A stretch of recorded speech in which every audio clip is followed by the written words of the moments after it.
Welcome to nursing guide academy. আজকে আমরা বায়োলজির একটা গুরুত্বপূর্ণ অধ্যায় রক্ত ও সংবহন নিয়ে আলোচনা করব। তোমরা যারা 2025 সালে এএনএম জিএনএম দিচ্ছ তাদের জন্য একটা গুরুত্বপূর্ণ টপিক হচ্ছে রক্ত ও সংবহন। এখান থেকে কিন্তু প্রতিবারে 3টা কোশ্চেন কিন্তু পরীক্ষাতে আসবেই। আর একটা জায়গা 3টা থেকে একটা জায়গা থেকে যেটাতে কোশ্চেন আসবেই গ্যারান্টেড 2024-25 2024 সালে, 23 সালে, 22 সালে এবং 21 সালে প্রত্যেকটা ইয়ারে ওই জায়গা থেকে হিট করেছে এবং এবারও কিন্তু 2025 সালে একটা কোশ্চেন কিন্তু হিট করবে এবং আসবে। সেই জায়গাটা কি? হৃৎপিণ্ডে রক্তের সংবহন। হৃৎপিণ্ডে মানবদেহে হৃৎপিণ্ডে রক্তের সংবহন কিভাবে হচ্ছে এই জায়গা থেকে প্রতিবারে পরীক্ষায় দিয়েছে এবং কনসেপচুয়াল জায়গা। এই জায়গাটা কেউ কিন্তু ক্লিয়ার করতে পারে না যে রক্তের সংবহন কোথা থেকে কোথায় যাচ্ছে। এটা কিন্তু এখন পর্যন্ত অনেক স্টুডেন্ট আমাকে জিজ্ঞাসা করে, স্যার এই জায়গাটা কনফিউশন, ঠিক ক্লিয়ার ভাবে বুঝতে পারেনি। এই জায়গা থেকে হৃৎপিণ্ডের রক্ত সংবহন থেকে তোমাদের কিন্তু পরীক্ষায় আসবে, প্রতিবারে আসে এবং কনসেপচুয়াল জায়গা একটা। এখানে কনসেপ্ট ক্লিয়ার না করলে কিন্তু তোমরা পাবে না। তাহলে 50টা কোশ্চেনের মধ্যে একটা কোশ্চেন তোমরা কিন্তু এখান থেকে পাবে, এটা গ্যারান্টেড। ঠিক আছে, পরীক্ষা দিবে, পরীক্ষা দেওয়ার পরেই দেখবে যে এখান থেকে একটা কোশ্চেন কিন্তু এসছে। তো এই ক্লাসটা মধ্যে আমরা রক্ত সংবহনের কোন কোন টপিক গুলো পড়বো, সেই টপিক গুলো থেকে পড়লেই কিন্তু তোমরা কিন্তু এখান থেকে 3 নাম্বার কমন অনায়াসে পেয়ে যাবে। তো চলো আমরা একটু ডিসকাস করি যে কোন টপিক গুলো এখান থেকে মোস্টলি ইম্পর্টেন্ট টপিক কোনটা। রক্ত সংবহনের অধ্যায়ের মধ্যে মোস্ট ইম্পর্টেন্ট টপিক হচ্ছে রক্ত কণিকা, বিভিন্ন ধরনের রক্ত কণিকা বা ব্লাড সেল, ঠিক আছে, বা রক্ত কোষ। ঠিক আছে, এই রক্ত কণিকার মধ্যে অনেকগুলো ভাগ আছে, লোহিত রক্ত কণিকা, শ্বেত রক্ত কণিকা, আর একটা হচ্ছে অনুজীব কণিকা। তাহলে এখানে আমরা কি কি পড়বো? 1 নম্বর পড়বো লোহিত রক্ত কণিকা। লোহিত রক্ত কণিকা। সেকেন্ড হচ্ছে শ্বেত রক্ত কণিকা। তারপর হচ্ছে অনুচক্রিকা। অনুচক্রিকা। তাহলে রক্ত কণিকার মধ্যে এই 3টা পার্ট থেকে কিন্তু পরীক্ষায় এসছে বিগত সালে, এবারও আসতে পারে। এটা প্রথমে আমরা পড়বো। তারপরে কি পড়বো? হিমোগ্লোবিন, খুবই ইম্পর্টেন্ট একটা জায়গা, আসতে পারে। আচ্ছা, রক্তের গ্রুপ 2024 সালে দিয়েছে, এই জায়গায় হিট করেছে রক্তের গ্রুপ। ঠিক আছে, আচ্ছা এইবার হৃৎপিণ্ডে রক্তের সংবহন 2025 সালে এখান থেকে ভেরি ভেরি ইম্পর্টেন্ট, এখান থেকে কোশ্চেন একটা থাকবেই, পরীক্ষায় কিন্তু আসবেই, গ্যারান্টি আমি বলে দিচ্ছি। ঠিক আছে, আচ্ছা রক্ত বাহর মধ্যে অনেকগুলো ভাগ আছে, ধমনী, শিরা আর রক্তজালক। ধমনী, শিরা আর রক্তজালক। ধমনী শিরার মধ্যে পার্থক্য কি? আসতে পারে। আচ্ছা, বিভিন্ন ধরনের কপার টিকা দিয়ে প্রিভিয়াস ইয়ারে কোশ্চেন দিয়েছে, কপার টিকা, বিভিন্ন ধরনের কপার টিকা। ঠিক আছে, ভালভ, এখান থেকে কোশ্চেন কিন্তু দিয়েছে। তাহলে এই জায়গাটা মনে আছে, 1টা 2টো 3টে 4টা 5টা 6টা, এই 6টা জায়গা রক্ত ও সংবহন থেকে যদি আমরা পড়তে পারি তাহলে কিন্তু 2025 সালে 3 নাম্বার, 50 নাম্বারের মধ্যে 3 নাম্বার কিন্তু এখান থেকে তোমরা কিন্তু অনায়াসে ক্যারি করতে পারবে। আর তোমরা যারা নতুন ভিউয়ার্স, এই ক্লাসগুলো তোমরা যদি দেখো, ঠিক আছে, ফ্রি ক্লাসগুলো আমি দিচ্ছি, এগুলো যদি ক্লাসগুলো করতে পারো, আমি top 100 most important top 100 topic করাবো তোমাদের ফ্রি অফ কস্টে। ঠিক আছে, টপ 7 টপিক আমি অলরেডি করিয়ে দিয়েছি। এটা হচ্ছে টপ 100 টপিকের মধ্যে 8 নাম্বার ক্লাস, টপ 100 টপিকের মধ্যে 8 নাম্বার ক্লাস, 8 টপ 100 টপিকের মধ্যে 8 নাম্বার ক্লাস রক্ত সংবহন। এটা ক্লাস নাম্বার, টপ 100 টপিকের মধ্যে ক্লাস নাম্বার 8। ঠিক আছে, এখনো আমাদের অনেক টপিক বাকি আছে, তো এই টপিক গুলো পড়লে মোটামুটি আমাদের এখান থেকে রক্ত সংবহন থেকে অল ক্লিয়ার হয়ে যাবে। তাহলে প্রথমে আমরা কি পড়বো? রক্ত কণিকা। তোমরা যারা নতুন ভিউয়ার্স, তোমরা যারা এখনো আগের ভিডিওগুলো দেখোনি, এই ভিডিও ডেসক্রিপশনে লিংক দেওয়া আছে, তোমরা কিন্তু ওই ভিডিওগুলো আগে দেখো। ঠিক আছে, তারপরে এই ক্লাসটা তোমরা রক্ত সংবহন ক্লাসটা কন্টিনিউ করো। আমার ভিডিওগুলো দেখলে আশা করছি তোমরা কিন্তু কমন পাবে, এটা শিওর, আমরা 100% দিয়ে বলছি। তাহলে প্রথমে আমরা এখান থেকে কি পড়বো? রক্ত কণিকা। ঠিক আছে, এবার রক্ত কণিকা পড়ার আগে রক্ত জিনিসটা কি আর কি, ব্লাড, হোয়াট ইজ ব্লাড, রক্ত কাকে বলে, রক্ত দেখতে কেমন, লাল, সাদা, কালো, নীল, কি কি টাইপের হতে পারে, এই জিনিসগুলো আমরা পড়বো, ঠিক আছে। তারপর লোহিত রক্তকণিকা, শ্বেত রক্তকণিকা, অনুচক্রিকা সমস্ত পার্টস গুলো আমরা ডিটেলসে আলোচনা করব, ঠিক আছে। তোমরা ভিডিওটা ধৈর্য সহকারে দেখো। তাহলে আমরা নেক্সট চলো লোহিত রক্তকণিকা, শ্বেত রক্তকণিকা এবং অনুচক্রিকা নিয়ে আমরা আলোচনা করব, ঠিক আছে। তোমরা আগে এই টপিক গুলো পড়বো যেগুলো সেগুলোকে টুকে নাও।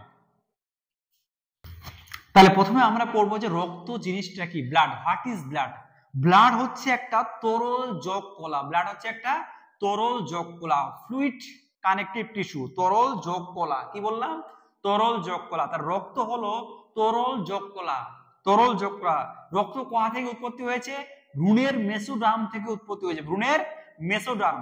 ভ্রূণের অনেকগুলো লেয়ার আছে, স্তর আছে, একটোডার্ম, এন্ডোডার্ম আর মেসোডার্ম, তিনটা স্তর আছে। একটা হচ্ছে একটোডার্ম, একটা হচ্ছে এন্ডোডার্ম আর একটা হচ্ছে মেসোডার্ম। তো ভ্রূণের যে মিডিল যে স্তরটা একটোডার্ম, এন্ডোডার্ম, মেসোডার্ম, মাঝখানে যে অংশটা সেটা হচ্ছে মেসোডার্ম, ঠিক আছে। তাহলে রক্ত হচ্ছে ভ্রূণের মেসোডার্ম থেকে উৎপত্তি হয়েছে, এটাও দেয় পরীক্ষাতে। এবং এটি কি নিয়ে গঠিত? প্লাজমা। কি নিয়ে গঠিত? প্লাজমা, তরল ধাত্র এবং রক্ত কণিকা বা ব্লাড সেল বা রক্ত কোষ। রক্ত কণিকার মধ্যে লোহিত রক্তকণিকা, শ্বেত রক্তকণিকা এবং অনুচক্রিকা। আমি এটাও লিখেছি এখানে যে এটি হলো, রক্ত হলো কি এক প্রকার তরল যৌগ কলা। রক্ত হলো এক প্রকার তরল যৌগ কলা, যা ভ্রূণের কোথা থেকে উৎপত্তি হয়েছে? মেসোডার্ম থেকে উৎপত্তি হয়েছে। Very very important. কোথা থেকে উৎপত্তি হয়েছে? মেসোডার্ম থেকে। এবং এটি প্লাজমা, তরল ধাত্র এবং রক্ত কণিকা দ্বারা গঠিত। কি কি নিয়ে গঠিত? আবার বলছি, প্লাজমা, তরল ধাত্র এবং রক্ত কণিকা নিয়ে গঠিত। রক্ত কণিকার মধ্যে কি কি আছে? লোহিত রক্তকণিকা, শ্বেত রক্তকণিকা এবং অনুচক্রিকা। আর তরল ধাত্র মানে ফ্লুইড ম্যাট্রিক্স। কি বলছি আমরা? ফ্লুইড ম্যাট্রিক্স, ঠিক আছে। আচ্ছা, প্লাজমার মধ্যে অনেক কিছু জিনিস আছে, আমরা পড়বো যখন ভাগগুলো পড়বো, ঠিক আছে। আচ্ছা, রক্তের রং স্যার, রক্তের রং কেমন স্যার? কালো, সাদা, নীল, হলুদ, লাল। কি রক্তের রং? আমরা সবাই জানি রক্তের রং হচ্ছে লাল, ঠিক আছে। রক্তের রং লাল। স্যার লালটাই হলো কেন? সাদাও তো হতে পারতো, নীল তো হতে পারতো, ব্লু তো হতে পারতো, ঠিক আছে, গ্রিন তো হতে পারতো, সাদা তো হতে পারতো। তাহলে লালটাই হলো কেন? লাল হওয়ার কারণ হচ্ছে এখানে একটা রঞ্জক থাকে, সেটার নাম হচ্ছে হিমোগ্লোবিন নামক একটা রঞ্জক থাকে, পিগমেন্ট। তাহলে কি থাকে? হিমোগ্লোবিন। কি থাকে? হিমোগ্লোবিন। স্যার হিমোগ্লোবিনের মধ্যে কি থাকে? কোন আয়ন থাকে? Fe2+ আয়রন, ঠিক আছে। কি করে? বাস্তব জ্ঞান যদি আমরা দেখি যে লোহাটা, আমাদের বাড়িতে অনেক তো লোহা থাকে, লোহাতে দেখবে যদি জল পড়ে মোর্চা ধরে তাহলে সেই কালারটা কি হয়ে যায়? লাল হয়ে যায়, ঠিক আছে। ওই আয়রনটা এখানে হিমোগ্লোবিনের মধ্যে থাকে, ঠিক আছে। আয়রনটা আপন আয়ন থাকার জন্য লালটা হয় আয়রন, ঠিক আছে। কিসের জন্য? আয়রন। কি হিসেবে থাকে? Fe2+ হিসেবে থাকে। তা তোমাকে কিন্তু দুভাবে কোশ্চেন দিতে পারে, দুভাবে হিট করতে পারে। রক্তের রং লাল কোন আয়নের জন্য? তাহলে Fe2+। যদি বলে কোন রঞ্জকের জন্য, তাহলে কি হবে? হিমোগ্লোবিন। যদি বলে বোথ অপশন দেওয়া থাকে, হিমোগ্লোবিন প্লাস Fe2+, তাহলে দুটোই অ্যান্সার হবে। বুঝতে পারলাম? তাহলে আমি আবারও বলছি যে রক্তের রং লাল হওয়ার মেন কারণ হচ্ছে হিমোগ্লোবিন রঞ্জক থাকার জন্য। স্যার এটা অপশনে দেয়নি, অপশনে কি দিয়েছে? Fe2+। তাহলে Fe2+ হবে প্রধান অ্যান্সার, ঠিক আছে। তাহলে আমি কি বললাম যে রক্তের রং লাল কারণ কি? তাহলে দুটো অ্যান্সার হতে পারে, একটা হচ্ছে হিমোগ্লোবিন এবং Fe2+। অপশন যদি দুটোই থাকে তাহলে দুটোই অ্যান্সার হবে, ঠিক আছে। তবে বেশিরভাগ ক্ষেত্রে কিন্তু হিমোগ্লোবিনটা কোশ্চেনে দেওয়া থাকে। এবার যেহেতু কম্পিটিশন বাড়ছে, হিমোগ্লোবিন দিল না, সবাই হিমোগ্লোবিন জানে, কিন্তু কোন আয়ন থাকে? Fe2+ না Fe3+? তাহলে কি হবে? Fe2+, আয়রন 2+, ঠিক আছে। আচ্ছা, এবার রক্তের পিএইচ। স্যার রক্ত অম্লধর্মী না ক্ষারীয়ধর্মী? তাহলে কি করে বুঝবো? এইটা পরীক্ষাতে রক্তের পিএইচটা জানতে চাই, ঠিক আছে। রক্তের পিএইচটা হচ্ছে অম্লধর্মী না ক্ষারীয়ধর্মী? আমরা অ্যাসিড জানি, অ্যাসিডে কি হয়? পিএইচটা কি হয়? 7 কম হয়। আর যারা ক্ষারীয় তাদের পিএইচটা হচ্ছে 7 বেশি হয়। তার রক্তের পিএইচ হচ্ছে 7.4। 7.4 মানে কি? 7 বেশি। তার মানে কি? ক্ষারীয়ধর্মী। তার রক্তের পিএইচটা কত? 7.4। এবং এটা কি ধর্মী? অম্লধর্মী না ক্ষারধর্মী? ক্ষারীয়ধর্মী। এটাও পরীক্ষাতে দিয়েছে। তাহলে এখানে থেকে দুটো কোশ্চেন আসতে পারে, রক্তের রং লাল কেন? আচ্ছা, রক্তের পিএইচটা কি হবে? 7.4, ঠিক আছে। আর রক্তের অম্লধর্মী না ক্ষারীয়ধর্মী? তাহলে কি হবে? ক্ষারীয়ধর্মী। আচ্ছা, আমাদের দেহে যে রক্ত প্রবাহিত হচ্ছে, রক্ত কি কোথাও জমাট বাঁধে? রক্ত জমাট বাঁধলে তো আমরা মরে যাবো, তাই না? তো রক্ত ভিতরে এমন একটা পদার্থ থাকে যার জন্য রক্ত জমাট বাঁধে না, সেই পদার্থটার নাম কি? এটা পরীক্ষায় দিয়েছে অনেকবার, সেটার নাম হচ্ছে হেপারিন। তাহলে বলতে পারে যে মানবদেহে এমন একটা পদার্থর নাম বলো যার জন্য রক্তের কি হচ্ছে, তঞ্চিত হচ্ছে না, রক্ত ক্লটিং হচ্ছে না, ঠিক আছে, অনবরত প্রবাহিত হতে যাচ্ছে। তাহলে মাথা থেকে পা পর্যন্ত, পা থেকে মাথা পর্যন্ত, ঠিক আছে, সারা শরীরে রক্ত প্রবাহিত হচ্ছে, জমাট কথা পাচ্ছে না। যদি জমাট বাঁধে তাহলে তো আমরা মরে যাবো, তাই না? তাহলে রক্ত জমাট বাঁধছে না, রক্ত তঞ্চিত হচ্ছে না, কারণ হচ্ছে হেপারিন নামক কি থাকে, অ্যান্টিকোয়াগুলেন্ট, কি থাকে, অ্যান্টিকোয়াগুলেন্ট, রক্ত তঞ্চন বিরোধী পদার্থ, রক্ত তঞ্চন বিরোধী পদার্থ, রক্ত তঞ্চনকে বাধা দিবে, ঠিক আছে। তাহলে আমাদের দেহে রক্ত তঞ্চিত হয় না কেন? মানব দেহে রক্ত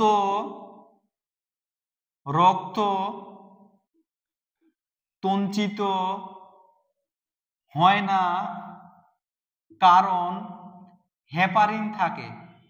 কি থাকে? হেপারিন থাকে। খুবই ইম্পর্টেন্ট একটা লাইন, মানব দেহে রক্ত তঞ্চিত হয় না, ব্লাড ক্লটিং হয় না, কারণটা কি? হেপারিন নামক অ্যান্টিকোয়াগুলেন্ট, রক্ত তঞ্চন বিরোধী পদার্থ থাকে বলে। আর এটা হচ্ছে একটা প্রাকৃতিক রক্ত তঞ্চন বিরোধী পদার্থ, প্রাকৃতিক, ন্যাচারাল, দিতে পারে কোশ্চেনে, ন্যাচারাল আর একটা হচ্ছে আর্টিফিশিয়াল, দুটোও থাকতে পারে। তো মানব দেহে রক্ত তঞ্চিত হয় না কারণ হচ্ছে হেপারিন নামক অ্যান্টিকোয়াগুলেন্ট, রক্ত তঞ্চন বিরোধী পদার্থ থাকে বলে। তাহলে রক্ত সম্পর্কে আমাদের এইটুকু বেসিকটা, ইন্ট্রোডাকশনটা পড়লে কিন্তু হয়ে যাবে, ক্লিয়ার? তাহলে রক্ত কাকে বলে, রক্ত কাকে বলে ডেফিনেশন কখনো দিবে না, এখানে দেখি কি পড়তে হবে, রক্তর এক প্রকার তরল যোগ করা, রক্ত কণা থেকে উৎপত্তি হয় মেসোরাম থেকে, এটি কি কি নিয়ে গঠিত? প্লাজমা, তরল ধাত্র এবং রক্ত কণিকা বা ব্লাড সেল বা রক্ত কোষ, বা কি কি নিয়ে গঠিত? রক্ত কোষের মধ্যে, ব্লাড সেলের মধ্যে কি কি আছে, ব্লাড সেল কর্পাসের মধ্যে কি কি আছে? লৌহ রক্তকণিকা, শ্বেত রক্তকণিকা এবং অনুচক্রিকা। রক্তের রং লাল কেন? হিমোগ্লোবিন থাকার জন্য। হিমোগ্লোবিন কি থাকার জন্য? আয়রন, Fe2+ হিসেবে থাকে। রক্তের পিএইচ কত? 7.4, 7 এর বেশি হলে কি হয়? ক্ষারীয়, ক্ষার ধর্মীয়, এটা পরীক্ষা দিয়েছে অনেকবার। আচ্ছা, মানব দেহে রক্ত তঞ্চিত হয় না কারণ হেপারিন নামক তঞ্চক বিরোধী পদার্থ থাকার কারণে। এটে গ্লান্স দেখে নিলে তোমরা সবাই টুকে নাও। এরপরে রক্তের যে ভাগগুলো, রক্ত কণিকার যে ভাগগুলো, তার কি কি কম্পোজিশন আছে সেগুলো আমরা আলোচনা করব বা ডিসকাস করব, তোমরা এটা খাতায় টুকে নাও। রক্তের উপাদানের মধ্যে আমরা দুটো পার্ট পড়বো, একটা হচ্ছে রক্ত রস বা প্লাজমা, রক্ত রস বা প্লাজমা, আর একটা হচ্ছে রক্ত কণিকা, আর একটা হচ্ছে রক্ত কণিকা বা ব্লাড সেল, ঠিক আছে।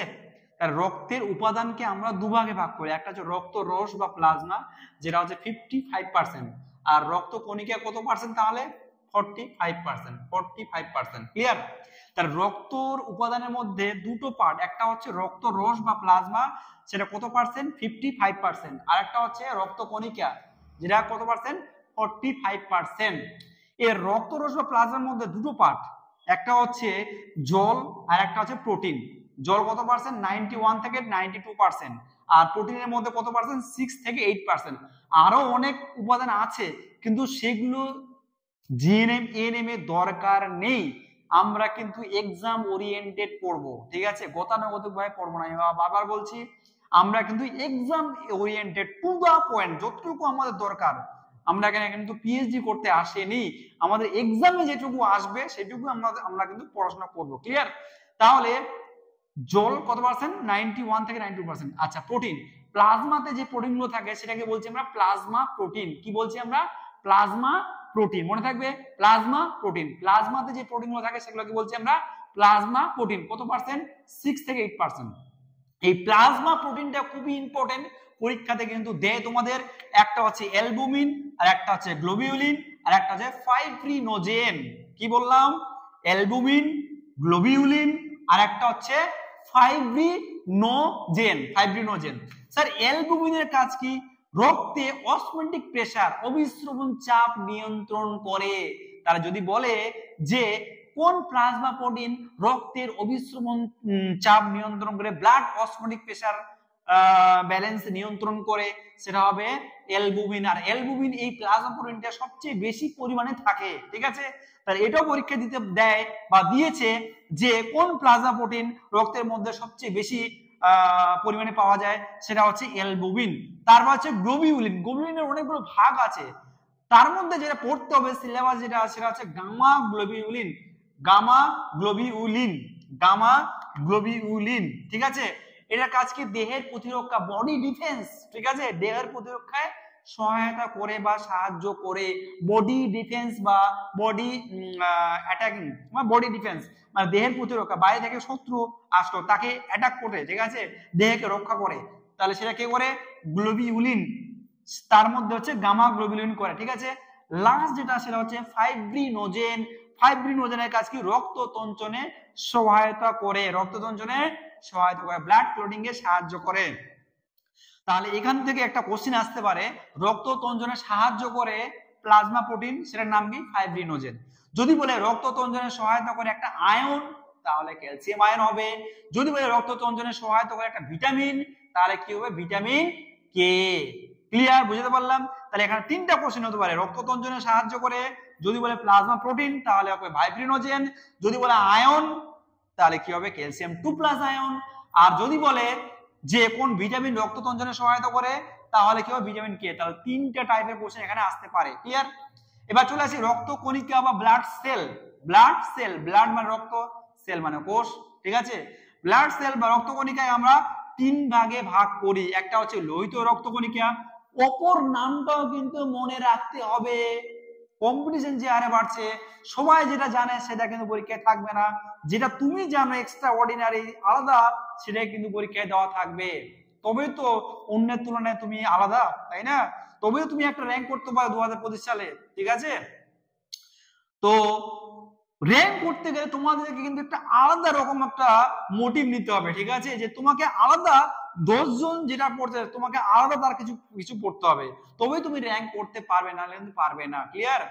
তো এখানে লোহিত রক্তকণিকা সবাই পড়বে, আর আরবিসি তো আমরা জানি রেড ব্লাড সেল, লোহিত রক্তকণিকা অপর নামটা হচ্ছে এরিথ্রোসাইট। স্যার আমরা পড়ে গিয়েছি লোহিত রক্তকণিকা, কিন্তু কোশ্চেনে দিয়েছে এরিথ্রোসাইট। ক্লিয়ার? বুঝতে পারলাম?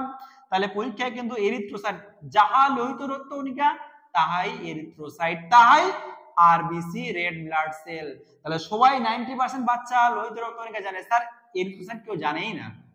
তাহলে তোমাকে এমন কিছু জানতে হবে যেটা আর 10 জন জানে না, তবে ইউ আর সাকসেস, না হলে সাকসেস কিন্তু হতে পারবে না, ঠিক আছে। শ্বেত রক্তকণিকা বা ডাব্লিউবিসি বা লিউকোসাইট, লিউকোসাইট, লিউকোসাইট এটাও মনে রাখতে হবে, লিউকোসাইট, লিউকোসাইট। আচ্ছা অনুচক্রিকা, অনুচক্রিকা বা এর আরেকটা নাম আছে, সেটা নাম কি? থ্রম্বোসাইট। কি নাম? Thrombocyte, thrombocyte. কি নাম? Thrombocyte, thrombocyte. ক্লিয়ার? বা ইংরেজি টার্মটা হচ্ছে প্লেটিলেট। কি বললাম? প্লেটিলেট।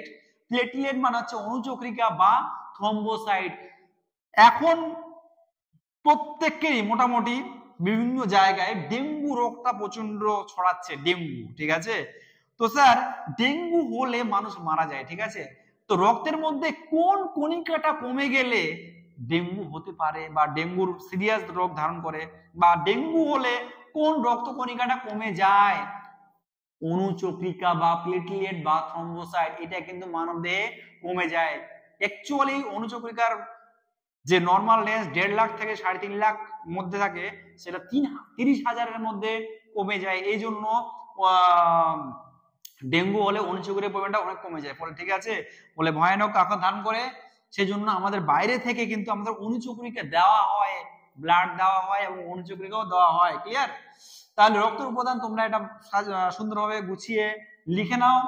এর মধ্যে আমরা পার্টলি আলাদাভাবে পড়বো, লোহিত রক্তকণিকা কাকে বলে, শ্বেত রক্তকণিকার মধ্যে কি কি জিনিস আছে, অনুচক্রিকার মধ্যে জিনিস কি কি জিনিস আছে, কাজগুলো কি কি, এগুলো সবগুলো আমরা পড়াশোনা করবো, ঠিক আছে।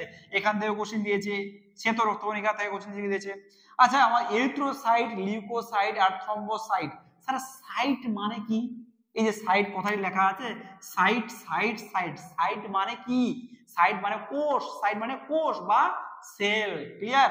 এরিথ্রোসাইট, ঠিক আছে, ক্লিয়ার? Leucocyte, clear? লিউসাইট মানে কি? কোষ, মনে থাকবে। আচ্ছা এখানে শ্বেত লোহিত, লোহিত কেন বলছি স্যার? লোহিত মানে লাল, ঠিক আছে, লোহিত মানে লাল, রেড। আর শ্বেত কেন বলছি? শ্বেত মানে স্যার হোয়াইট, মানে সাদা। তাহলে শ্বেত রক্তকণিকা মানে কি? দেখতে সাদা, লাল কালার নয়। তার মানে এখানে কি থাকবে না? হিমোগ্লোবিন থাকবে না। শ্বেত মানে সাদা, তার মানে রঞ্জক থাকবে না। মুখস্থ করার কোনো দরকার নেই, তোমরা কনসেপচুয়াল পড়াশোনা করো, কোশ্চিন ঘুরাতে পারে, ঠিক আছে? মুখস্থ করে গেলে তোমরা কিন্তু পাত্তা পাবে না। ওই জন্য বায়োলজি যে কোনো সাবজেক্ট কনসেপচুয়ালি পড়াশোনা করে যাবে, কোশ্চিন যেখান থেকে দিক ঘুরিয়ে গাড়িয়ে যেখান থেকে দিক তোমরা কিন্তু অ্যান্সার করে আসতে পারবে, ঠিক আছে? তোমরা ঢুকে নাও। এরপর আমরা লোহিত রক্তকণিকা সম্বন্ধে আমরা আলোচনা করব। লোহিত রক্তকণিকা বা আরবিসি, বা এর আরেকটা নাম আছে এরিথ্রোসাইট বা এরিথ্রোসাইট। এই ক্লাস দেখার পর তোমার আর কোনো ডাউট থাকবে না। আর যদি কোশ্চিন থাকে এই জায়গা থেকেই কোশ্চিন থাকবে, এর বাইরে কিন্তু কোশ্চিন হবে না, আমি বারবার বলছি, ক্লিয়ার? তাহলে লোহিত রক্তকণিকার অপর নাম কি? এরিথ্রোসাইট বা আরবিসি বা রেড ব্লাড সেল, ক্লিয়ার? প্রথমে আমরা পড়বো যে লোহিত রক্তকণিকা বা আরবিসি আমাদের দেহে কত পরিমাণে থাকে। 5 থেকে 5.5 million per cubic millimetre, clear? 5 থেকে 5.0 থেকে 5.5 মিলিয়ন, নট বিলিয়ন, মিলিয়ন। তাহলে 5 থেকে 5.5 million per CUMM, cubic millimetre, clear? Cubic millimetre. তাহলে কতটা পরিমাণ থাকে? 5.0 থেকে 5.5 মিলিয়ন পার কিউবিক মিলিমিটার। এটা একটা কোশ্চেন হয়ে গেল। আচ্ছা এইবার রঞ্জক কি থাকে আরবিসির মধ্যে? লোহিত রক্তকণিকা যে লাল, তার জন্য একটা রঞ্জক তো থাকে, সেই রঞ্জকটার নাম হচ্ছে হিমোগ্লোবিন। আমরা তো জানি, লিখেছি এখানে কি? হিমোগ্লোবিন। কি? হিমোগ্লোবিন। তাহলে লোহিত রক্তকণিকার মধ্যে রঞ্জক কি থাকে? হিমোগ্লোবিন। আচ্ছা এবার হিমোগ্লোবিন আরবিসি এর গড় আয়ু কত? কতদিন বেটা বাঁচে? ঠিক আছে, কতদিন বাঁচে? 120 দিন। যদি দিন না দিয়ে মাস দিয়ে দেয় তাহলে কি হবে? 4 মাস, ঠিক আছে? তাহলে 120 দিন মানে কত? কত মাস? 4 মাস, ক্লিয়ার? 120 দিন মানে 4 মাস। এবার কোশ্চিনে আমরা অনেকটাই পড়ে যাই যে 20 দিন দিন হিসেবে পড়ে যাই, কিন্তু কোশ্চিনে দিয়ে দেওয়া থাকে কি? মাস দিয়ে, তখন কোশ্চিনটা ঘুরে যাবে, ঠিক আছে? তাহলে গড় আয়ু কত? 120 দিন বা 4 মাস, 120 দিন বা 4 মাস। আচ্ছা লোহিত রক্তকণিকা কোথায় উৎপন্ন হয় স্যার? লোহিত রক্তকণিকা কোথায় তৈরি হয়, কোথায় উৎপন্ন হয়? সেটা হচ্ছে লাল অস্থি মজ্জায়, লাল অস্থি মজ্জায়, লাল অস্থি মজ্জায় বা রেড বোন মেরো, বা রেড বোন মেরো। কিন্তু কোশ্চিনটা যদি আরো একটু ডেপথ লেভেলে দেয়, তোমাদের কিন্তু জিএনএম এইটুকু পড়লে হবে, কিন্তু বাই চান্স যদি একটু ডেপথে দিয়ে দেয় যে মানে বাচ্চাদের কোথায়, শিশুদের কোথায় লোহিত রক্তকণিকা উৎপন্ন হয়, তখন হবে যকৃৎ, ঠিক আছে? লিভার, এটা মনে রাখবে। আর আর যদি বলে যে পরিণত অবস্থায় প্রাপ্তবয়স্ক, যদি বলে প্রাপ্তবয়স্কের ক্ষেত্রে কি হবে? লাল অস্থিমজ্জা বা রেড বোন মেরোতে কিন্তু কি তৈরি হয়? আরবিসি বা লোহিত রক্তকণিকা তৈরি হয়, ঠিক আছে? আর যদি শিশুদের বলে তাহলে কি হবে? যকৃৎ বা লিভার, এটা একটু মনে রাখবে। আচ্ছা লোহিত রক্তকণিকা তৈরি হওয়ার যে একটা প্রসেস বা পদ্ধতি, এটাকে কি বলছি আমরা? Erythropoiesis, erythropoiesis. এই যে আরবিসি বা লোহিত রক্তকণিকা তৈরি হচ্ছে, এটা একটা পদ্ধতি আছে, প্রসেস আছে, সেই প্রসেস বা তৈরি হওয়ার পদ্ধতিকে বলছি আমরা এরিথ্রোপোয়েসিস। কি বলছি? এরিথ্রোপোয়েসিস। আচ্ছা এবার লোহিত রক্তকণিকা দেখতে কেমন স্যার? এর আকারটা কেমন দেখতে, সাইজ কেমন? এটা হচ্ছে দ্বি অবতল বা গোলাকার, দ্বি অবতল বা গোলাকার, দ্বি অবতল বা গোলাকার, দ্বি অবতল বা গোলাকার। আচ্ছা লোহিত রক্তকণিকার মধ্যে স্যার নিউক্লিয়াস থাকে? নিউক্লিয়াস থাকে না। খুব important, very very very important. Sir কোশ্চিনে কি দিয়েছে? এটা দেয়নি, কোশ্চিন দিয়েছে ব্যতিক্রমটা দিয়ে দিয়েছে। ব্যতিক্রমটা কি স্যার? এই যে লামা উট, এই প্রাণীদের পরিণত লোহিত রক্তকণিকায় নিউক্লিয়াস থাকে। এই কোশ্চিনটা কিন্তু অনেকবার পরীক্ষায় দিয়েছে। তাহলে আমরা পড়ে গিয়েছি কি পরিণত লোহিত রক্ত কণিকায় কি থাকে না, নিউক্লিয়াস থাকে না, কিন্তু ব্যতিক্রমটা তোমাকে কিন্তু পড়ে যেতে হবে। ব্যতিক্রমটা কি স্যার? ব্যতিক্রমটা হচ্ছে যে লামা, উট, এদের পরিণত লোহিত রক্ত কণিকায় নিউক্লিয়াস থাকে। আচ্ছা, এবার চলে আসি যে যার জন্ম আছে তার মৃত্যু আছে, যার উত্থান আছে তার পতনও আছে। তাহলে লোহিত রক্ত কণিকার গড় আয়ু কত? 120 দিন। 120 দিন পর সে কোথায় যাবে? কবরে চলে যাবে, শ্মশানে চলে যাবে, মরে যাবে, তাই তো? তো সেই শ্মশান বা কবরস্থানটা কোথায়? কোথায় যাবে? তার শ্মশানটা কোথায়? শ্মশান স্থলটা কোথায়? তার কবরস্থানটা কোথায়? সে কবরটা হচ্ছে প্লিহা, স্প্লিন, ঠিক আছে? তার যদি বলে প্লিহা দিয়ে একটা কোশ্চেন দিতে পারে, কি স্যার কোশ্চেনটা? মানবদেহের সবচেয়ে বড় লসিকা গ্রন্থির নাম কি? তাহলে কি হবে? প্লিহা। মানবদেহের সবচেয়ে বড় লসিকা গ্রন্থির নাম কি? প্লিহা। নোট ডাউন করে নাও খাতায়। মানবদেহের সবচেয়ে বড় লসিকা গ্রন্থির নাম কি? প্লিহা। যদি বলে মানবদেহের সবচেয়ে বড় অর্গানের নাম, স্যার এই কোশ্চেনটা দেয়নি, কোশ্চেন কি দিয়েছে? মানবদেহের সবচেয়ে বড় অর্গানের নাম, অঙ্গের নাম, তাহলে হবে ত্বক, ঠিক আছে, স্কিন। স্যার এই কোশ্চেনটাও দেয়নি। কোশ্চেন কি দিয়েছে? মানবদেহের সবচেয়ে বড় অন্তঃক্ষরা গ্রন্থির নাম কি হবে? তাহলে থাইরয়েড, সবচেয়ে বড় অন্তঃক্ষরা গ্রন্থি। ক্লিয়ার? স্যার এইটাও কোশ্চেনে দেয়নি। কোশ্চেনে কি দিয়েছে? সবচেয়ে বড় গ্রন্থির নাম কি? অন্তঃক্ষরা বলে দেওয়া নাই, সবচেয়ে বড় গ্রন্থির নাম। তাহলে কি হবে? লিভার বা যকৃৎ। লিভার বা যকৃৎ। নোট ডাউন করে নাও, ভেরি ভেরি ইম্পর্টেন্ট। আচ্ছা, এবার তাহলে আমি কি বললাম যে কবরস্থান মরে যায় কোথায়? কোথায়? প্লিহাতে, ঠিক আছে, বা স্প্লিন।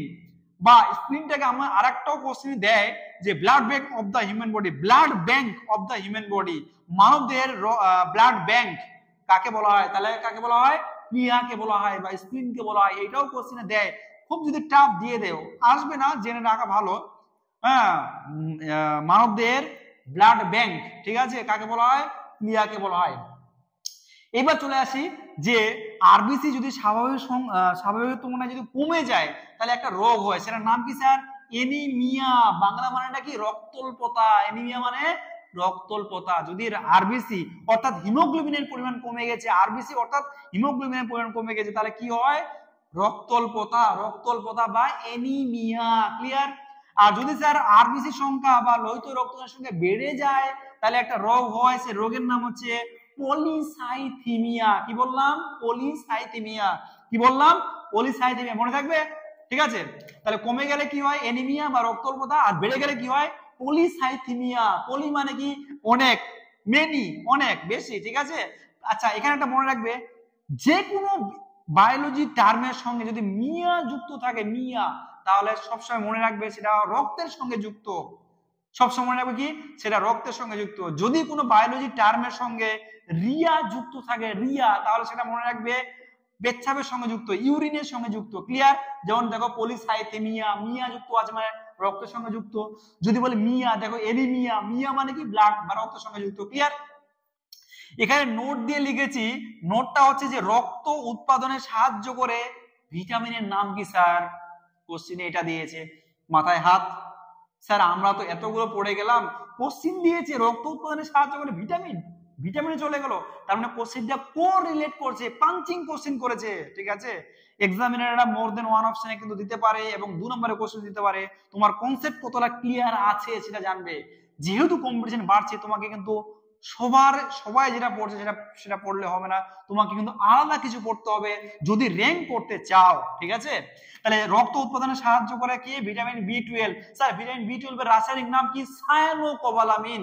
কি নাম? সায়ানোকোবালামিন। এই সায়ানোকোবালামিন কোন আয়নের সঙ্গে যুক্ত? কোন মৌল? কোবাল্ট। কি কোন মৌল? কোবাল্ট। ক্লিয়ার? আচ্ছা, রক্ত উৎপাদনে স্যার এই কোশ্চেনটা দেয়নি। স্যার বললেন যে ভিটামিনের নাম রক্ত উৎপাদনে সাহায্য করে, কিন্তু কোশ্চেন দিয়েছে রক্ত উৎপাদনে সাহায্য করে কোন হরমোন। তার রক্তের সঙ্গে হরমোনের কানেক্ট করে দিয়েছে, যুক্ত করে দিয়েছে। তাহলে রক্ত উৎপাদনে সাহায্য করে হরমোনের নাম হচ্ছে এরিথ্রোপোয়েটিন। এরিথ্রো মানে কি? আরবিসি। এরিথ্রো মানে কি? আরবিসি বা লোহিত রক্ত কণিকা। আরেকটা হচ্ছে থাইরক্সিন। আরেকটা কি? থাইরক্সিন। ব্যাঙ্গাচি রূপান্তরণে সাহায্য করে কে? থাইরক্সিন। তাহলে দুটো হরমোন যে রক্ত উৎপাদনে সাহায্য করছে, একটা হচ্ছে এরিথ্রোপয়েটিন আর একটা হচ্ছে থাইরক্সিন। একটা হচ্ছে এরিথ্রোপয়েটিন আর একটা হচ্ছে থাইরক্সিন। স্যার এরিথ্রোপয়েটিন এই হরমোনটা কোন অঙ্গ বা অর্গান থেকে খরিত করে? এরিথ্রোপয়েটিন হচ্ছে কিডনি বা বৃক্ক থেকে খরিত হয়। নোট ডাউন করে রাখো খাতায়। এরিথ্রোপয়েটিন হরমোনটা হচ্ছে কিডনি থেকে ক্ষরিত হয় বা বৃক্ক থেকে ক্ষরিত হয়। বৃক্ক, নট বৃক্ষ মানে গাছ নয়, বৃক্ক কিডনি, ঠিক আছে। তাহলে লোহিত রক্তকণিকা সম্বন্ধে এইটুকু পড়লে আমাদের কিন্তু এনাফ, যথেষ্ট, ফাটাফাটি, এই বাইরে কোশ্চেন হবে না, আমি চ্যালেঞ্জ করে বলছি। ক্লিয়ার? 2025 সালে এএনএম জিএনএম যদি এখান থেকে কোনো কোশ্চেন করে তাহলে এর বাইরে যেতে পারবে না এক্সামিনার। এখান থেকে আর কি পড়তে হবে? এখান থেকে আরেকটা জিনিস পড়তে হবে স্যার, লোহিত রক্তকণিকার সাইজ কত? লোহিত রক্তকণিকার সাইজ কত? এখানে লিখে রাখো, লোহিত রক্তকণিকার সাইজ বা আকার 7.4 বা 5 মাইক্রোমিটার, 7.4 মাইক্রোমিটার বা 7.5 মাইক্রোমিটার। তাহলে লোহিত রক্তকণিকার সাইজ বা আকার কত? 7.5 মাইক্রোমিটার। তাহলে সমস্ত কিছু আমাদের এটা গ্লান্সে হয়ে গেল। আরেকটা জিনিস এখানে পড়তে হবে, স্যার আরবিসি তে কোন এনজাইম থাকে? লোহিত রক্তকণিকার কোন এনজাইম বা কোন উৎসেচক থাকে? একটাই উৎসেচক থাকে, সেটার নাম হচ্ছে কার্বনিক এনহাইড্রেজ। তাহলে উৎসেচকের নাম কি? কার্বনিক এনহাইড্রেজ, লিখে রাখো। তাহলে লোহিত রক্তকণিকা এটা উৎসেচকের নাম কি? লোহিত রক্তকণিকা একটা উৎসেচক থাকে, সেই উৎসেচকটার নাম কি? উৎসেচকের নাম হচ্ছে কার্বনিক এনহাইড্রেজ, কার্বনিক এনহাইড্রেজ, ঠিক আছে। তাহলে লোহিত রক্তকণিকা এটা উৎসেচক থাকে, সেই উৎসেচকের নাম হচ্ছে কার্বনিক এনহাইড্রেজ। ক্লিয়ার? এইটুকু পড়লে তোমাদের ফাটাফাটি এএনএম জিএনএম এর জন্য বেশি পড়ে লাভ নেই, ঠিক আছে। তোমরা নোট ডাউন করে নাও। এরপর নেক্সটে আমরা করব হচ্ছে শ্বেত রক্তকণিকা। এরপর আমরা শ্বেত রক্তকণিকা বা ডাব্লিউবিসি বা হোয়াইট ব্লাড সেল বা লিউকোসাইট, সাইট মানে কি বলেছিলাম? কোষ, সাইট মানে কোষ। শ্বেত রক্তকণিকা বা ডাব্লিউবিসি মানে কি? White blood cell, white blood cell, white মানে কি? সাদা। আচ্ছা, এর পরিমাণ কতটা পরিমাণে থাকে মানব দেহে? 6 থেকে 12,000 পার সিইউএমএম। সিইউ মানে হচ্ছে কিউবিক মিলিমিটার, ঠিক আছে। 6 থেকে 12,000, 6 থেকে 12,000, 6 থেকে 12,000। আচ্ছা, এর গড় আয়ু কতদিন বাঁচে? 7 থেকে 14 দিন বাঁচে। কদিন বাঁচে? 7 থেকে 14 দিন। গড় আয়ু কত? 7 থেকে 14 দিন। আচ্ছা, এই যে শ্বেত রক্তকণিকা বা ডাব্লিউবিসি বা লিউকোসাইট, এর তৈরি হওয়ার প্রসেস বা পদ্ধতি বলা আছে লিউকোপোয়েসিস। কি বলছি আমরা? লিউকোপোয়েসিস। কি বলছি? লিউকোপোয়েসিস। আচ্ছা, শ্বেত রক্তকণিকায় রঞ্জক থাকে কি? যেমন লোহিত রক্তকণিকায় বা আরবিসি তে রঞ্জক ছিল, কিন্তু শ্বেত রক্তকণিকায় কোনো রঞ্জক থাকে না, মানে হিমোগ্লোবিন থাকে না। ওই জন্য শ্বেত মানে সাদা, সাদা রঙের মতো হয়। ক্লিয়ার? তাহলে হিমোগ্লোবিনে কোনো রঞ্জক থাকে না, এই জন্য এটাকে বলা হয় শ্বেত রক্তকণিকা, ঠিক আছে। ওই জন্য কালারটা সাদা। আচ্ছা, এই ডাব্লিউবিসি বা শ্বেত রক্তকণিকা বা লিউকোসাইটের মধ্যে নিউক্লিয়াস থাকে না? থাকে না। নিউক্লিয়াস থাকে। কি থাকে? নিউক্লিয়াস থাকে। কিন্তু আরবিসি বা লোহিত রক্তকণিকার মধ্যে নিউক্লিয়াস কিন্তু ছিল না। ক্লিয়ার? আচ্ছা, এবার লোহিত রক্তকণিকা স্বাভাবিকের তুলনায় যদি কমে যায় তাহলে একটা রোগ হয়, সেটার নাম কি? লিউকেমিয়া। কি বললাম? লিউকেমিয়া, মারাত্মক একটা রোগ, ব্লাডের একটা বিশাল রোগ, সেটা আমরা সবাই পরিচিত সেই রোগটার সঙ্গে, যেটা হলে একবার এই মারণব্যাধি হলে আর রেহাই নেই, ঠিক আছে। সেই রোগটার নাম হচ্ছে ব্লাড ক্যান্সার, খুবই ইম্পর্টেন্ট, ব্লাড ক্যান্সার। বা ব্লাড ক্যান্সারের আরেকটা নাম হচ্ছে লিউকেমিয়া। যদি রক্তে ডাব্লিউবিসি বা শ্বেত রক্তকণিকার পরিমাণ কমে যায় তাহলে কি রোগ হয়? লিউকেমিয়া বা ব্লাড ক্যান্সার। লিউকেমিয়া বা ব্লাড ক্যান্সার, এই রোগ একবার যাদের হবে তাদের আর রেহাই নেই, ঠিক আছে। এবার বেড়ে গেলে কি হয়? বেড়ে গেলে হচ্ছে লিউকোপিনিয়া। কি বলা হয়? লিউকোপিনিয়া। স্বাভাবিক তুলনায় যদি বেড়ে যায় তাহলে কি হয়? লিউকোপিনিয়া। কি বললাম? লিউকোপিনিয়া। তাহলে কমে গেলে কি হবে? লিউকেমিয়া বা ব্লাড ক্যান্সার, আর বেড়ে গেলে লিউকোপিনিয়া, ঠিক আছে। এবার এখানে নোট দিয়ে লিখেছি ডায়াবেটিস বলে একটা ওয়ার্ড আছে, শব্দ আছে। স্যার ডায়াবেটিস জিনিসটা কি? যদি রক্ত জালকের প্রাচীর ভেদ করে বাইরে থেকে শত্রু এসছে আমাদের দেহে, ঠিক আছে, তো এই ডাব্লিউবিসি বা শ্বেত রক্তকণিকা কি করে?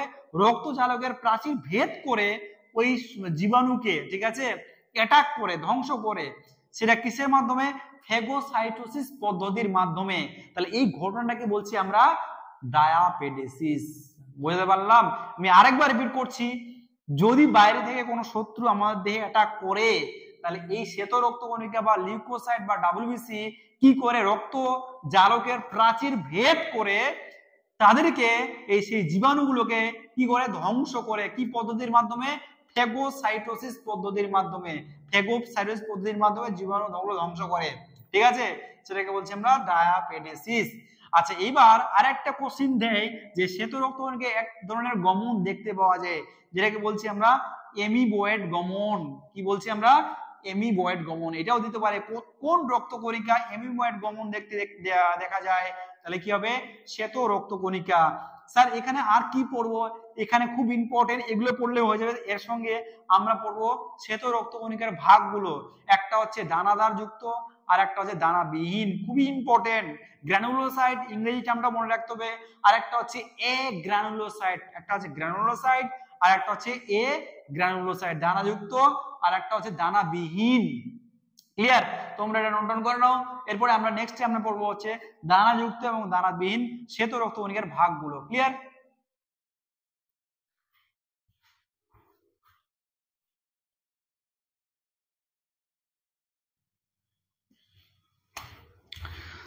তাহলে শ্বেত রক্তকণিকাকে আমরা দুভাগে ভাগ করি। এখান থেকে প্রিভিয়াস ইয়ারে তোমাদের কোশ্চেন এসছে এবং 2025 সালে আসতে পারে। দেখে নাও, একটা হচ্ছে দানাযুক্ত বা ইংরেজি টার্মটাও কিন্তু মনে রাখতে হবে, এটা দিয়েও কিন্তু পরীক্ষায় দিয়েছে গ্রানুলোসাইট। Granulocyte, granulocyte. আর দানাবিহীন বা এ গ্রানুলোসাইট, দানাবিহীন বা এ গ্রানুলোসাইট। ক্লিয়ার? তাহলে দানাযুক্ত বা গ্রানুলোসাইট, দানাবিহীন বা এ গ্রানুলোসাইট। আচ্ছা, দানাযুক্ত বা গ্রানুলোসাইটের মধ্যে আমরা তিনটা ভাগ করি। একটা হচ্ছে নিউট্রোফিল, ইওসিনোফিল, আর একটা হচ্ছে বেসোফিল। তাহলে গ্রানুলোসাইট বা দানাযুক্তের মধ্যে কি আছে? নিউট্রোফিল, ইওসিনোফিল আর বেসোফিল। আচ্ছা, দানাযুক্ত কথাটি আমরা কেন বলছি? এই যে নিউট্রোফিল, ইওসিনোফিল, বেসোফিল, এদের সাইটোপ্লাজমে কি থাকে? দানা দানা দানা যুক্ত থাকে। ঠিক আছে, দানা থাকে বা গ্রানুলস থাকে, গ্রানুলস থাকে। ঠিক আছে, গ্রানুলস থাকে। সাইটোপ্লাজম কোথায় থাকে? নট নিউক্লিয়াসে, সাইটোপ্লাজমে। আমি যদি এটা নিউট্রোফিল ধরি, ঠিক আছে, এটা নিউক্লিয়াস, এটা নিউক্লিয়াস। এই যে এই ফাঁকা পার্টটা, ফাঁকা অংশটাকে বলছি আমরা সাইটোপ্লাজম। এই ফাঁকা অংশটাকে বলছি আমরা সাইটোপ্লাজম। এই সাইটোপ্লাজমে এরকম দানা দানা দানা গ্রানুলগুলো থাকে। ঠিক আছে, এই জন্য এটাকে বলছি আমরা দানাযুক্ত বা গ্রানুলোসাইট। ক্লিয়ার? বুঝতে পারলাম কেন বলছি কথাটি? তাহলে নিউট্রোফিলটা এর মধ্যে কটা লোব থাকে? তিনটা লোব থাকে। কটা লোব থাকে? তিনটাই। জাস্ট এটা মনে রাখবে। আর সব থেকে বেশি যদি বলে কোশ্চেনে যে শ্বেত রক্তকণিকার মধ্যে সবচেয়ে বেশি পরিমাণে কোনটা থাকে, তাহলে অ্যান্সার হবে নিউট্রোফিল। কি হবে? নিউট্রোফিল। 60 থেকে 65% সবচেয়ে বেশি পরিমাণে থাকে। 60 থেকে 65% সবচেয়ে বেশি পরিমাণে থাকে। তারপর নেক্সট হচ্ছে ইওসিনোফিল। ইওসিনোফিল, ঠিক আছে। আমাদের যদি অ্যালার্জি হয়, খুব ইম্পর্টেন্ট, অ্যালার্জি হলে কোন শ্বেত রক্তকণিকাটা বেড়ে যায়? তাহলে কি হবে? ইওসিনোফিল। তাহলে অ্যালার্জি হলে, বিশেষ করে মেয়েদের বেশি অ্যালার্জি হয়, ঠিক আছে, তো অ্যালার্জি হলে কার সংখ্যা বেশি বেড়ে যাবে? ইওসিনোফিল। কি বললাম? ইওসিনোফিল। আচ্ছা, এবার ইওসিনোফিল হচ্ছে, ইওসিনোফিলে কি হয়? আইজিই অ্যান্টিবডিটা বেড়ে যায়, আইজিই অ্যান্টিবডিটা বেড়ে যায়। ঠিক আছে, আইজিই অ্যান্টিবডি বেড়ে যায়। আচ্ছা, এরপর চলে আসি বেসোফিল। সবচেয়ে কম পরিমাণে কোন শ্বেত রক্তকণিকা থাকে? তাহলে সবচেয়ে কম পরিমাণে হচ্ছে বেসোফিল। সবচেয়ে কম পরিমাণে কি থাকে? বেসোফিল। এর যে নিউক্লিয়াসটা, এর নিউক্লিয়াসটা হচ্ছে এস আকৃতির। কি আকৃতির? এস আকৃতির। তাহলে এর নিউক্লিয়াসটা হচ্ছে কি? এস আকৃতির। কি আকৃতি বললাম? এস আকৃতির। এর নিউক্লিয়াসটা হচ্ছে বেসোফিলের এস আকৃতির। বেসোফিল তিনটা রাসায়নিক পদার্থ ক্ষরণ করে। একটা হচ্ছে হিস্টামিন, একটা হচ্ছে হেপারিন, আর একটা হচ্ছে সেরোটোনিন। একটা হচ্ছে হিস্টামিন, আর একটা হচ্ছে হেপারিন, আর একটা হচ্ছে সেরোটোনিন। বুঝতে পারলাম? তাহলে বেসোফিল সবচেয়ে কম পরিমাণে থাকে, এটা আসতে পারে। আচ্ছা, বেসোফিলের নিউক্লিয়াস কেমন দেখতে? এস আকৃতির। আচ্ছা, বেসোফিল কি তিনটে পদার্থ ক্ষরণ করে? রাসায়নিক পদার্থ হিস্টামিন, হেপারিন আর সেরোটোনিন। আচ্ছা, এবার দানাবিহীন বা অ্যাগ্রানুলোসাইটের মধ্যে কারা পড়ে? দুজন। একটা হচ্ছে লিম্ফোসাইট আর একটা হচ্ছে মনোসাইট। একটা হচ্ছে লিম্ফোসাইট আর একটা হচ্ছে মনোসাইট। লিম্ফোসাইটের মধ্যে দুটো পার্ট, একটা হচ্ছে টি লিম্ফোসাইট আর একটা হচ্ছে বি লিম্ফোসাইট। একটা হচ্ছে টি লিম্ফোসাইট আর একটা হচ্ছে বি লিম্ফোসাইট। টি লিম্ফোসাইটের কাজ কি? কোষ ভিত্তিক অনাক্রম্যতাতে সাহায্য করে। কোষ ভিত্তিক অনাক্রম্যতাতে সাহায্য করে কে? T lymphocyte. আর বি লিম্ফোসাইট হচ্ছে রোগ ভিত্তিক অনাক্রম্যতাতে সাহায্য করে।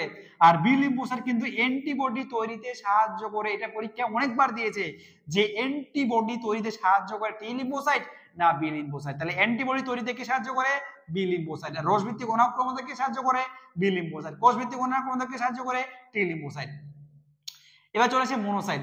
মনোসাইটে কিন্তু নিউক্লিয়াস কিডনি শেপেড, কি বললাম? কিডনি শেপেড, কিডনির মতো দেখতে, বা হর্স শু শেপেড। হর্স শু শেপেড মানে হর্স, হর্স মানে কি? ঘোড়া। হর্স শু শেপেড তার মানে ঘোড়ার পায়ের খুরের মতো দেখতে। এর মনোসাইটের যে নিউক্লিয়াসটা কিডনির মতো হতে পারে, বা হর্স, হর্স মানে কি? হর্স মানে ঘোড়া, শু মানে কি? পা মানে খুর, ঠিক আছে? হর্স শু শেপেড মানে হচ্ছে ঘোড়ার খুরের পায়ের মতো দেখতে নিউক্লিয়াসটা কার? মনোসাইটের। হর্স শু শেপেড, ঠিক আছে? তাহলে ঘোড়ার পায়ের খুরের মতো দেখতে নিউক্লিয়াসটা কার মতো দেখতে? মনোসাইট, বা কিডনির মতো দেখতে, বা কিডনি শেপেড। এটুকু মনে রাখলে হয়ে যাবে। আরেকটা মনে রাখতে হবে, ফেগোসাইটোসিসে সাহায্য করে দুটো শ্বেতকণিকা, সেটার নাম হচ্ছে নিউট্রোফিল আর একটা হচ্ছে monocyte. Very very very important. ফেগোসাইটোসিসে সাহায্য করে কোন শ্বেতকণিকা? তাহলে কি হবে? নিউট্রোফিল আর মনোসাইট। আমি এখানে লিখে দিচ্ছি, তোমরা টুকে নাও। তাহলে এখানে লিখে দিচ্ছি, ফেগোসাইটোসিসে সাহায্য করে কোন শ্বেতকণিকা? তাহলে নোট দিয়ে লিখে রাখো, ফেগোসাইটোসিসে সাহায্য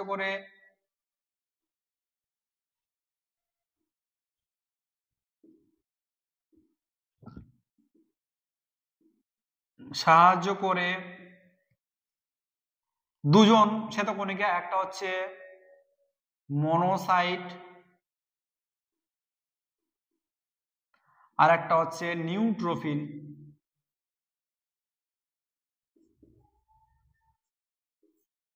তাহলে ফেগোসাইটোসিসে সাহায্য করে দুজন শ্বেতকণিকা, একটা হচ্ছে মনোসাইট আর একটা হচ্ছে নিউট্রোফিল। তাহলে শ্বেতকণিকা এইটুকু পড়লেই যথেষ্ট এনাফ। নেক্সট আমরা পড়বো অণুচক্রিকা বা প্লেটলেট। ক্লিয়ার? এরপর লাস্ট যে পার্টটা সেটা হচ্ছে অণুচক্রিকা বা প্লেটলেট বা থ্রম্বোসাইট। অণুচক্রিকা বা প্লেটলেট বা থ্রম্বোসাইট। আচ্ছা, এর পরিমাণ কত? 1.5 লাখ থেকে 3.5 লাখ। 1.5 লাখ থেকে 3.5 লাখ পার CUMM, কিউবিক মিলিমিটার, ঠিক আছে? আর এর গড় আয়ু কত? 5 থেকে 7 দিন। গড় আয়ু কত? 5 থেকে 7 দিন। আচ্ছা, উৎপত্তি কোথা থেকে উৎপত্তি হয়েছে? খুবই ইম্পর্টেন্ট, মেগা ক্যারিওসাইট কোষ। কোথা থেকে?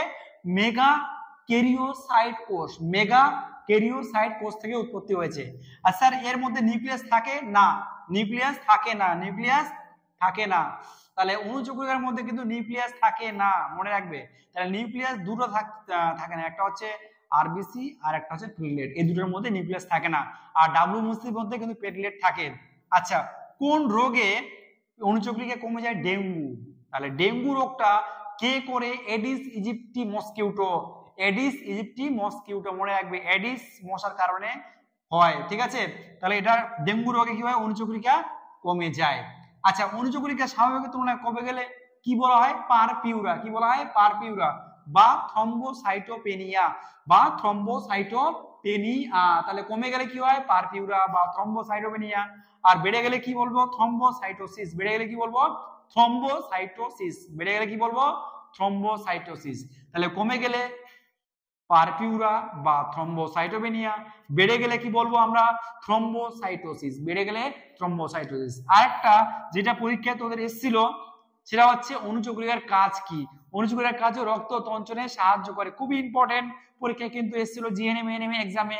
রক্ত তঞ্চনে সাহায্য করে কোন রক্তকণিকা? তাহলে কি হবে? অণুচক্রিকা বা প্লেটলেট বা থ্রম্বোসাইট। ক্লিয়ার? তাহলে খুবই ইম্পর্টেন্ট যে রক্ত তঞ্চনে সহায়তা করে কোন রক্তকণিকা? তাহলে কি হবে? অণুচক্রিকা বা প্লেটলেট। তাহলে আমরা রক্ত সংবহনের প্রথম যে ক্লাসটা, এটা প্রথম ক্লাসটা আমরা করে ফেললাম। সেকেন্ডটা আমরা করব হচ্ছে রক্তের হৃৎপিণ্ডে রক্ত সংবহন, ওটা একটা ক্লাস লাগবে, ঠিক আছে? তার সঙ্গে হিমোগ্লোবিন, তার সঙ্গে আমরা করব রক্তের শ্রেণী বিভাগ, A blood group, B blood group, কে কাকে দিতে পারবে, এই জায়গাটা খুবই ইম্পর্টেন্ট পরীক্ষা এসছে। সার্বিক দাতা, সার্বিক গ্রহীতা কাকে বলা হয়, আচ্ছা শিরা ধমনির মধ্যে পার্থক্য কি, কোপাটিক এগুলোর নাম কি, অনেকগুলো ক্লাস আছে এখানে, তিন চারটা ক্লাস লাগবে, ঠিক আছে। আমি পরপর সম্পূর্ণ ক্লাস এই নার্সিং গাইড একাডেমি চ্যানেলে আমি দিব, ঠিক আছে। তোমরা যারা নতুন ভিউয়ার্স, তোমরা অবশ্যই ভিডিওটি ভালো লাগলে লাইক অবশ্যই করবে, কমেন্ট তো অবশ্যই করবে, তার সঙ্গে তোমাদের বন্ধুদের মাঝে বেশি বেশি করে ভিডিওটা শেয়ার করে দিবে, ঠিক আছে।